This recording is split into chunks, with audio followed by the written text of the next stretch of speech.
Breaking Jain news. किसी को लेकर के एक विद्यालय का दृष्टांत मुझे याद आ गया। विद्यालय और कहीं का नहीं, आपके ही भारत का राजस्थान में एक स्थान है झुंझुनू, नाम सुना है आपने? उस झुंझुनू जिले में एक विद्यालय, उसने ग्रीष्मावकाश में यानी समर वेकेशंस में विद्यार्थियों के लिए नहीं, विद्यार्थियों के अभिभावकों के लिए एक होमवर्क दिया। अभी तक आपने ये तो सुना होगा कि अभिभावकों के लिए इंटरव्यू देना पड़ता है अपने बच्चों को दाखिला दिलाने के लिए। ये भी सुना होगा कि वैसे मल्टी फैसिलिटी वाले, मल्टी स्पेशलिटी नहीं बोल रहे हम, मल्टी फैसिलिटी बोल रहे हैं, ऐसे मल्टी फैसिलिटी वाले विद्यालय जहाँ पर पढ़ाने में आप अपने बच्चों को बहुत गौरव अनुभव करते हैं और जहाँ पर रेस कोर्स हो, गोल्फ कोर्स हो, स्विमिंग पूल हो और भी कई सारे ऐसी सुविधाएं हों जिनको देख करके आप एक लमसम फीस की पूर्ति करते हैं अपने बच्चों को वहाँ दाखिला दिलाने के लिए। उम्मीद करते हैं कि बच्चे वहाँ पढ़ कर के बहुत कलाओं में निपुण होकर के आएंगे। उम्मीद करते हैं कि वो हॉर्स राइडिंग सीख करके सेना में भर्ती होकर के, घुड़सवार होकर के और पड़ोसी पर दमखम दिखाएंगे। उम्मीद करते हैं कि स्विमिंग पूल के पानी में तैर करके जब कभी बाढ़ आए तो अपने आप को डूबने से बचाएंगे और परिवार को बचाएंगे। उम्मीद करते हैं कि जब वहाँ पर बाइक रेस होती हो और यदि यहाँ की ऊबड़ खाबड़ सड़कों पर बाइक चलाएंगे तो फिसल नहीं पाएंगे। ऐसी उम्मीद से आप अपने बच्चों को ऐसे मल्टी फैसिलिटी वाले विद्यालय में दाखिला दिला करके लाखों की फीस बर्बाद करते हैं। बर्बाद इसलिए कि ये सब कलाओं को सीख करके उसके अपने प्रायोगिक जीवन में और व्यावहारिक जीवन में एक भी कला काम नहीं आ पाती। ना घुड़सवारी वो वहाँ से सीखने के बाद यहाँ करता और सीख करके भी किसी देश की सेवा के लिए काम करता हो तो बता दो। ना स्विमिंग पूल में तैरने वाला व्यक्ति नदी के पानी में तैरने का कोशिश करता और बाढ़ आ जाए तो कहीं बहने के बजाय और कोई उनका हस्त नहीं होता। होता कि नहीं होता? तो इन कलाओं को सिखा करके उनका तुम फायदा क्या लेना चाहे तो पहले ये तो तुम सीख लो। तो हम उस झुंझुनू के एक विद्यालय की बात कर रहे हैं। उसने अभिभावकों के लिए होमवर्क दिया, वो भी समर वेकेशंस में, और ये कहते हुए दिया यदि इस होमवर्क में अभिभावक पूरा करके देते हैं तो इसके मार्क्स आपके बच्चों की मार्कशीट में भी जोड़े जा सकते हैं। मतलब होमवर्क करे माता पिता और नंबर मिलेंगे आपके बच्चों को। ये सुन करके कई माता पिता बहुत आशान्वित हो गए, चलो अच्छी बात है, हमारे बच्चे यदि कमज़ोर हैं तो हम तो कमज़ोर नहीं हैं, हम तो ये काम आसानी से कर देंगे। और होमवर्क क्या था? वो ये था, आप अपने बच्चों को परिश्रम के महत्व के बारे में समझाएं। पहला होमवर्क क्या था? बच्चों को परिश्रम के महत्व के बारे में समझाएं। बच्चा स्कूल से आता, ड्रेस यहाँ फेंकता, बॉटल यहाँ फेंकता, बस्ता यहाँ फेंकता, शूज यहाँ फेंकता, सॉक्स यहाँ फेंकता और माता पिता सब बटोरने में लग जाते कि बच्चा बहुत मेहनत करके आया हुआ है। होता कि नहीं होता? कोई माता पिता ये नहीं कहते बेटा स्कूल से आए हो, मैनर्स पा करके आए हो, ड्रेस यहाँ उतार के रखो, घड़ी करके रखो, बैग यहाँ पर रखो, टिफिन व्यवस्थित रखो। कोई सिखाता नहीं, ये सोचता थक करके आया है बच्चा, कम से कम इतना तो अपने को करना ही चाहिए। ये गाहे बगाहे उस बच्चे के अंदर आप सहन शक्ति के अभाव का सबसे बड़ा सबब जोड़ देते हैं। और प्रश्न हम आपसे पूछना चाहते हैं, यदि वो 4-5 घंटे के लिए स्कूल गया है, वहाँ पर भी उसने लंच किया है, वहाँ पर भी खेला कूदा है, वहाँ पर भी पढ़ाई की है, और 4-5 घंटे में ये तीनों काम करने के बाद यदि वो थक जाता है तो ये तीनों ही काम तो घर पे आके करता है। यहाँ भी खेलता कूदता है, यहाँ पर भी पढ़ाई करता है, यहाँ पर भी भोजन करता है। तो दिन के यदि 20 घंटे वो यहाँ पर ये काम करके थकता नहीं है तो 5 घंटे में वहाँ कैसे थक जाता है, और यदि 5 घंटे में वहाँ ये काम करके थक जाता है तो 20 घंटों में तो वो 4 गुना थकना चाहिए। और फिर होना ऐसा चाहिए जब बच्चे आपके घर से स्कूल जाएं तो सारे टीचर्स के लिए उनको ये सब कुछ बटोरने में लग जाना चाहिए जैसे कि आप लग जाते हैं। ऐसा क्या कि जब स्कूल से बच्चे घर आते हैं तो आप थका हुआ मानते हैं, और जब घर से स्कूल जाते हैं तो उनको आप फ्रेश मानते हैं। कहीं ये हमारे अपने बच्चों को दी जाने वाली शक्ति से हीन विद्या का कोई स्वभाव तो नहीं? ऐसी विद्या किस काम की जो सामर्थ्य में इजाफा ना करके सामर्थ्य में कमी लाए। दूसरा उन्होंने होमवर्क क्या दिया, बच्चों को भूख प्यास को पहचानना सिखाएं। सुन रहे हो बड़े बच्चों सुनो, बच्चों को भूख प्यास को पहचानना सिखाएं। बच्चे प्यास प्यास चिल्लाएंगे और 2 घूंट पानी नहीं पिएंगे और ढक्कन बंद कर देंगे। अरे प्यास तो वो होती है जो एक बार लगे तो 2-3 घड़े पानी गट गट गट गट गट करके पी जाएं तो भी कहें कि हाँ अभी हम भोजन और करने लायक हैं। ऐसी प्यास कभी आपको लगती? अरे वाटर कूलर को देख करके तुम्हारी प्यास लगाए तो ये प्यास नहीं, तुम्हारी जिह्वा लोलुपता है। भूख भूख चिल्लाएंगे, मम्मी बोल देती 2 मिनट्स, और नॉनवेज खिलाती है मैगी के रूप में, और क्या, या भोजन कराती कोई भी, 2 ने बोले नहीं खाएंगे थाली सरका देंगे। ये भूख है क्या? अरे भूख तो वो होती है जब खाली थाली हो तो थाली को भी खाने के लिए मजबूर हो जाए, उसका नाम भूख है। ऐसी भूख आपके बच्चों को तो बहुत दूर की बात है, आपको भी नसीब नहीं होती होगी। चटपटी चीज देख करके जिह्वा में लार आ जाए, इसका नाम भूख नहीं है। रूखी रोटी रो करके भी हम खाने को रोक ना पाए, इसका नाम भूख है। ऐसी भूख लगती है। और जिसको ऐसी भूख नहीं लगती उसकी जठराग्नि कमजोर है, और जिसकी जठराग्नि कमजोर है उसके भोजन से विकार तो पैदा होंगे, संस्कार पैदा नहीं होंगे। क्योंकि भोजन आपके संस्कारों को और प्राणों के निर्माण के लिए कारण बनता है। ऐसी भूख लगी कभी आपको? बच्चों से क्या उम्मीद करोगे, पहले अपने आप से सोच लो। ये वो स्कूल वाले बोल रहे हैं कि आप अपने बच्चों में ये मैनर्स सिखाएं, क्योंकि इसके लिए स्कूल उत्तरदायी नहीं है, इसके लिए माता पिता अभिभावक उत्तरदायी हैं। तो पहला उन्होंने बोला कि बच्चों को परिश्रम का महत्व सिखाएं, दूसरा बोला बच्चों को अपनी भूख प्यास पहचानना सिखाएं। अरे जो बच्चे अपने स्वयं की भूख प्यास पहचानना नहीं जानते वो बड़े होकर के आपकी भूख प्यास मिटाएंगे, क्या गारंटी है? और आप उम्मीद करते हैं कि जब बच्चे बड़े हो जाएंगे तो हमारी सेवा करेंगे, हमारे बुढ़ापे में हमारे सामने थाली रखेंगे। तुम्हारे सामने थाली रखेंगे लेकिन खाली रखेंगे। फिर उन्होंने कहा बच्चों को अपने आसपास रोजमर्रा की चीजों के बारे में जानकारी दिलाएं। बच्चों को नहीं मालूम दालों के नाम, इतना जानते हैं पीली दाल और काली दाल। महाराज बच्चे का हम लोग भी इतना ही जानते हैं, क्योंकि हम खरीदने कहाँ जाते हैं, आजकल तो सब ऑनलाइन शॉपिंग हो जाती है, नहीं है तो महिलाएं ले आती हैं। क्या जानते हैं उड़द की दाल क्या होती है, तुअर की दाल क्या होती है, मसूर की दाल क्या होती है, मूंग की दाल क्या होती है, और अन्य प्रकार चने की दाल क्या होती है, उसमें भी काली कौन सी, छिलके वाली कौन सी, और हरी कौन सी, सब जानते हो? नहीं जानते होगे। सिर्फ खाना जानते हो, वो खाने में मील में निकालना जानते हो। अरे जिस बच्चे को अपने आसपास की रोजमर्रा की चीजों के बारे में जानकारी नहीं है वो पड़ोस के बारे में जानकारी कैसे रखेगा? और जिसको खुद के और पड़ोस के बारे में जानकारी नहीं है वो समाज के बारे में जानकारी कैसे रखेगा? और जिसको समाज और देश के बारे में जानकारी नहीं है वो समाज और देश की रक्षा कैसे करेगा? ये बहुत बड़े तथ्य हैं। लेकिन उम्मीद करते हैं हमने बच्चों को स्कूल भेज दिया, 5-6 घंटे के लिए हमें साता मिल गई और इसकी पूरी जिम्मेवारी उनको अपने बच्चों को वहाँ पढ़ा कर मिल जाएगी और हम मुक्त हो जाएंगे। ये जिम्मेवारी टीचर्स की नहीं है, ये जिम्मेवारी अध्यापकों की नहीं है, क्योंकि अध्यापक भी अब आपके लिए होमवर्क देने लग गए कि ये सब चीज़ें आप अपने घर में अपने बच्चों को सिखाएं।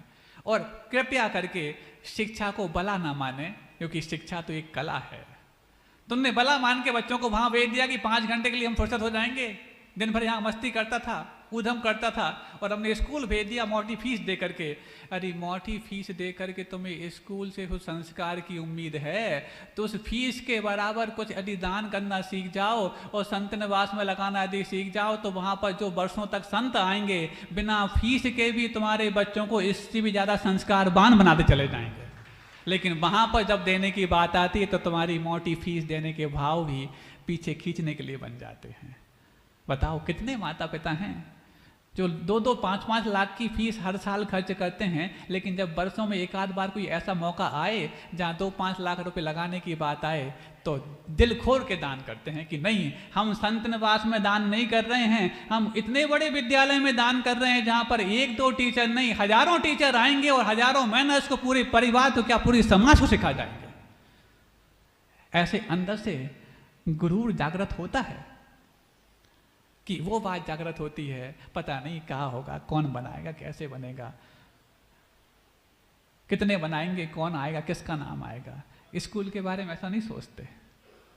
फिर उसके बाद एक और उन्होंने बात कही कि बच्चों को अपने माता पिता के साथ साथ दादा दादी के पास भी समय बिताने के लिए प्रेरित करें, गैजेट्स से बचाएं, क्योंकि गैजेट्स ने दादा दादियों और पोता पोतियों के बीच में एक बहुत बड़ा डिफरेंस लाइन क्रिएट कर दिया है। माता पिता के साथ तो फिर भी उसके कुछ संपर्क बचे हैं, लेकिन दादा दादी से बिल्कुल अछूता हो गया, क्योंकि बचा हुआ समय जो माता पिता के बाद बचता था वो जो आज से 20 साल पुराने बच्चे अपने दादा दादी के साथ दादा दादी और नाना नानी की कहानियाँ सुनने और संस्कारों को पढ़ने के लिए बिताते थे, अब वो सीधा का सीधा मोबाइल में अपने वीडियो गेम्स और कार्टून देखने को बिताते हैं। हम बच्चों से पूछते हैं, बेटा कार्टून देखते हो? जी महाराज जी। फिर उसके बाद जब पूछा, ये बताओ, एक बच्चा मूवी देखता है, क्यों? क्योंकि उसको एक्टर बनना है। एक बच्चा मैच देखता है क्योंकि उसको प्लेयर बनना है, और एक बच्चा कार्टून देखता है क्योंकि उसको कार्टून बनना है। बनना है कार्टून? नहीं महाराज जी। तो देखते तो आप वही हो और दिखाते आपके माता पिता वही हैं, क्योंकि वो भोजन करने में जो 1 घंटा लगाएगा, इससे अच्छा है हम उसके सामने कार्टून का मोबाइल खोल दें, वो उसको देखता जाएगा और हम उसको खिलाते जाएंगे। आप उसके अंदर भोजन नहीं खिला रहे हैं, भोजन का प्रवेश नहीं करा रहे हैं, ऐसे कार्टून का प्रवेश करा रहे हैं। जब वो बड़ा होकर आपके सामने कार्टून बना दिखाएगा तो तुम कार्टून में छुप करके भी अपने आप को बचा नहीं पाओगे। आपके माता पिता ने भी यदि आपको भोजन कराने में 1-1 घंटे का समय नहीं दिया होता तो तुम आज ना खुद का पेट भर पाते, ना अपने परिवार का पेट भर पाते। और सोचो, यदि 10 मिनट में बच्चे को भोजन करा के तुमने 50 मिनट जो बचा लिए उस मोबाइल को सामने रख करके, इस 50 मिनट का उपयोग तुम जहां करने वाले हो, क्या वो इससे भी बड़ा काम है कि बच्चों को हम संस्कार दे रहे हैं? उससे बड़ा। और यदि वो 50 मिनट में तुम भोजन के बहाने बच्चों को संस्कार भी दे रहे थे और उससे बच करके तुमने अनुपमा जैसे संस्कारहीन सीरियल को देखने के लिए समय निकाल लिया है, तो अपने बच्चों के साथ ऐसे बेहुदा सीरियल देख करके तुमने उनके मन में ये न्यू नॉर्मल क्रिएट कर दिया है कि एक जीवन में एक नहीं, कोई भी महिला 7-7 बार शादी कर सकती है और कोई गुनाह नहीं कर सकती। ये तुमने 50 मिनट वहां से बचा करके तुमने वहां दिखाया, और बच्चों के अब न्यू नॉर्मल नए नए शब्द ला करके तुम यदि संस्कारों की धज्जियां उड़ाते हो, तो संस्कारों की धज्जियां उड़ाने का अधिकार किसी ने आपको नहीं दिया, खासतौर से आपके माता पिता ने तो आपको बिल्कुल नहीं दिया। यदि ऐसी लापरवाही आपके माता पिता आपके साथ करते तो आज शायद आप यहाँ सुनने लायक बैठे भी नहीं होते, और जो घर पे बैठ के सुन रहे हैं वो भी घर पे बैठे सुन नहीं रहे होते। अपन समझते हैं अपन माता पिता ने जन्म दे दिया, हम बड़े हो गए, उन्होंने स्कूल भेज दिया और हम संस्कार पा गए। अरे क्या क्या दिया नहीं है और क्या क्या दिया है, तब पता लगता है जब बच्चे हमारे सामने बड़े हो रहे होते हैं। बच्चे भले ही घर पे हैं, लेकिन दिमाग यहाँ चलता रहता है कि घर में कहीं बच्चे कुछ गलत काम तो नहीं कर रहे हैं, बच्चे ढंग में भूखे प्यासे तो नहीं हैं, बच्चे घर में किसी प्रकार से किसी और ऐसे संगति में तो नहीं पड़ गए हैं। होता कि नहीं होता? बताओ, जिनके बच्चे छोटे होते हैं क्या वो माता पिता कहीं पर बैठ के निश्चिंत हो पाते हैं? नहीं हो पाते हैं। लेकिन अपन तो ये समझते थे कि हमारे माता पिता ने निश्चिंत होकर हमें बड़ा कर दिया, सिर्फ थोड़ा बहुत पैसा खर्च कर दिया। क्या क्या खर्च नहीं किया है तब समझ में आ रहा है जब बच्चे आपके सामने बड़े होते हैं। फिर वो विद्यालय बोलता है इनको दादा दादी के साथ समय बिताना सिखाओ। महाराज अब दादा दादी हैं ही कहाँ, हम तो न्यूक्लियर फैमिली में रहने वाले बन गए। दादा दादी तो वृद्धाश्रम में हैं या फिर अनाथ आश्रम में हैं। एक भोपाल चातुर्मास के दरमियान 2016 में गुरुदेव के साथ जब मैं था, आज भी हूँ, तो उस वक्त रविवारी प्रवचन के बाद दोपहर में एक अनाथ आश्रम की पूरी टीम आई, वृद्धाश्रम की, और वृद्धाश्रम के सारे वृद्ध लोग वहां पर आए। प्रवचन के बाद उनके प्रबंधकों और संचालकों ने माइक लिया। सुनो, बहुत अच्छी बात करने जा रहे हैं आपके सामने। संचालकों ने माइक लिया और गुरुदेव के सामने वो लगभग 20-25 जो वृद्ध आए थे किसी वृद्धाश्रम के, उनके बारे में जानकारी दी। और सबसे महत्वपूर्ण जानकारी जो दी मैं आपको देना चाहता हूं, वो कहते हैं संचालक कि गुरुदेव, यहां जितनी भी सभा में लोग बैठे हैं, इन वृद्धों को देख करके ये सोच रहे होंगे किसी गरीब बच्चे के माता पिता हैं, किसी दरिद्र बच्चों के माता पिता होंगे, तब तो जाके वृद्धाश्रम में रहने के लिए मजबूर हो रहे हैं। किसी अनाथ बच्चों के होंगे, किसी कम पढ़े लिखे बच्चों के होंगे जो अपने माता पिता को पालने लायक पैसा इकट्ठा नहीं कर पाते होंगे। लेकिन गुरुदेव, मैं अफसोस के साथ यहाँ कह रहा हूँ कि जितने भी यहाँ पर ये वृद्ध हैं, जितने भी यहाँ पर ये माता पिता हैं वृद्धाश्रम के सदस्य के रूप में, इनमें कईयों के बच्चे मिनिस्टर हैं, कईयों के बच्चे कलेक्टर हैं, कईयों के बच्चे और किसी प्रकार के टीचर हैं, लेकिन इनके माता पिता वृद्धाश्रम में सड़ने के लिए मजबूर हैं। सुन रहे हो? तब रूह कांपी मेरी कि वो कलेक्टर जो पूरे जिला के माता पिताओं की चिंता करता है और उनके लिए पूरी व्यवस्थाओं को देने का जज्बा अपने पास रखता है, उस माता पिता के लिए भी अपने सगे माँ बाप को पालना इतना कठिन हो गया कि वृद्धाश्रम में ढकेलना ही उसको आसान लगा। वो मिनिस्टर जो अपने पूरे संसदीय क्षेत्र में जाकर के लाखों करोड़ों लोगों की जिम्मेवारी अपने कंधों पर लेकर के और चुनाव में प्रचार करता है, उसके लिए अपने 2 माता पिता की जिम्मेवारी लेना कठिन हो गया है। ऐसी कौन सी दिशाहीन शिक्षा इन माता पिताओं ने अपने बच्चों को दे डाली कि उस शिक्षा से वो मिनिस्टर तो बन गए लेकिन मेहनत नहीं ला पाए। तब जाकर के लगा कि अब इस विषय के बारे में इन माता पिताओं को खबर कब होगी। उसके बावजूद भी उसी भीड़ चाल में चले जा रहे हैं, उन्हीं विद्यालय में पढ़ाने की कोशिश कर रहे हैं जहां पर बच्चे पढ़ करके वापस तो लौटेंगे ही नहीं, तुम्हारे हाथ पर वापस तो आएंगे ही नहीं, और तुम्हारे हाथ से निकलने की पूरी तैयारी वहीं कर लेंगे और हम फक्र करेंगे, कोई बात नहीं बेटा, बहुत अच्छे से कमा रहा है बड़ी कंपनी में, इतनी बड़ी कंपनी में कमाता है कि उसको मुझसे बात करने की फुर्सत भी नहीं मिलती, इसमें फक्र करते हैं।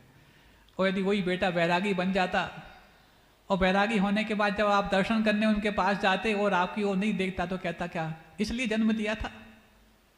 हालांकि बैरागी बनने के बाद माता पिता ऐसा कोई सोचते नहीं, लेकिन बैरागी होने के पहले सोच लेते हैं कि यदि वहां जाएंगे हमारी तरफ देखेगा नहीं, इसलिए देखा इतना जन्म दिया था कि हमारी तरफ वो देखे नहीं। लेकिन उस बेटे को जिसने आपने जन्म दे करके पढ़ा लिखा करके और विदेश भेज दिया और कहीं पर भी भेज दिया, बड़ी कंपनी में कर दिया, वो आपसे बात नहीं कर पा रहा तो आप गौरव महसूस कर रहे हैं कि इतनी बड़ी कंपनी में काम करता है कि हमसे बात तक करने की फुर्सत नहीं है। ऐसे विद्यालयों में आप अपने बच्चों को भेज रहे हैं जहां पर हिंदी और मातृभाषा बोलने पर फाइन लगता है, तो आप फक्र महसूस करते हैं कि हमारे बच्चे ऐसे स्कूलों में पढ़ते हैं जहां पर हिंदी बोलने पर पाबंदी है, मराठी बोलने पर पाबंदी है। अरे ये पाबंदी तो अंग्रेजों के समय भी नहीं थी। अंग्रेजों के समय भी भले ही अंग्रेजों के गिरफ्त में सारे विद्यालय थे, लेकिन उन विद्यालयों में किसी भारतीय को हिंदी बोलने की पाबंदी नहीं थी। लेकिन वो अंग्रेज तो चले गए, इन काले अंग्रेजों का क्या करें जो ऐसे विद्यालयों में अपने बच्चों को पढ़ाते हैं जहां पर हिंदी बोलने पर फाइन लग जाए। सबसे पहले अपने दिमाग को रिफाइन करो, फिर बच्चों को फाइन वाले स्कूल में भेजने का दंड तुम अपने ऊपर लो। क्या है, उम्मीद करते हैं हम अपने बच्चों से एक बहुत इज्जतदार व्यक्ति की अपेक्षा करेंगे जिसमें समाज उनकी इज्जत करेगा। अरे जो बेटा तुम्हारी इज्जत नहीं कर पाया, समाज उसकी इज्जत करने के लिए फुर्सत में नहीं बैठी है। जिस दिन तुम्हारे बच्चे तुम्हारी इज्जत करना सीख जाएंगे, उस दिन समाज को भी फिक्र हो जाएगी कि ऐसे माता पिता की तो इज्जत अवश्य होनी चाहिए जिसने ऐसे बच्चे को जन्म दिया कि अपने माता पिता के सेवा करने के लिए उनने बड़े बड़े पैकेज वाली जॉब को भी छोड़ दिया। हुए हैं ऐसे कई दृष्टांत हैं। कलेक्टर बनने के बावजूद भी माता पिता के पास कोई नहीं रह पाएगा क्योंकि मेरी पोस्टिंग पता नहीं कहाँ कहाँ हो जाएगी, तो उसने कलेक्टर जैसे इतने बड़े पद को भी ठुकरा दिया और माता पिता की कलेक्ट करके अपने आप को सबसे बड़ा कलेक्टर मान लिया। सुन रहे हो, आप जिन बच्चों को पढ़ा रहे हो, नौनिहाल बच्चे हैं, अभी लाखों का पैकेज खर्च करते हो, लेकिन उन बच्चों के अंदर वहां पढ़ने के बाद ये तो चीज आएगी, तुम जीआरई का एग्जाम देना और जीआरई के एग्जाम देने के बाद तुम्हारे पास कई सारी विदेशी यूनिवर्सिटी के ऑफर आएंगे। और वो यूनिवर्सिटी के ऑफर इसलिए आते हैं क्योंकि इतने सस्ते कामगार, इतने सस्ते लेबर जो भारत में मिलते हैं वो विदेश में नहीं मिल पाते हैं। तुम समझते हो तुम एम्प्लॉय हो, वो बोलते हैं इंडियन वर्कर। एम्प्लॉय फिर भी एक अच्छा शब्द है, लेकिन वर्कर, लेबर अच्छा शब्द है क्या? आप बड़ा पैकेज पा करके और अपने आप को इतना बड़ा तौहीन वाला टाइटल लगवाते हो कि इंडियन वर्कर। सारे माता पिता अपने बच्चों को वहीं भेजने, पूना, बेंगलोर, विदेश, इन सब में ही भेजने के लिए तैयार हैं। कितने माता पिता हैं जो अपने बच्चों से उम्मीद करते हैं कि हमारा बेटा पढ़ लिखने के पश्चात इतने संस्कार तो पा ही जाएगा कि वो सम्मेद शिखर में जाकर के साल में 2 बार जाके हम सबको तीर्थ यात्रा कराएगा। वो गिरनार जी में ले जाकर के एक श्रवण कुमार बन पाएगा। वो गुरुदेव समय सागर जी, आचार्य विद्यासागर जी महाराज के पास जाकर के मेरे लिए कम से कम कुछ अच्छी बात सुनने लायक अपना जीवन बता पाएगा। कितने माता पिता ऐसे विद्यालयों में भेजने की कोशिश करते हैं, एक भी नहीं करता होगा। महाराज वो तो हम बच्चे को खींच के ले ही जाएंगे जब छुट्टी पड़ेगी तुम्हारे आचार्य जी के पास और तीर्थ यात्रा करने के लिए। अरे तुम खींच के ले गए, कौन सी बड़ी बात है? तुम्हारे बच्चे तुम्हारे लिए आदर के साथ ले जाएं, ये बड़ी बात है। लेकिन ऐसे बच्चे तैयार करने की ना जिद माता पिताओं की है और ना तुम्हारी जद में तुम्हारे बच्चे हैं। क्यों? क्योंकि हमने इसी को शिक्षा मान रखा है।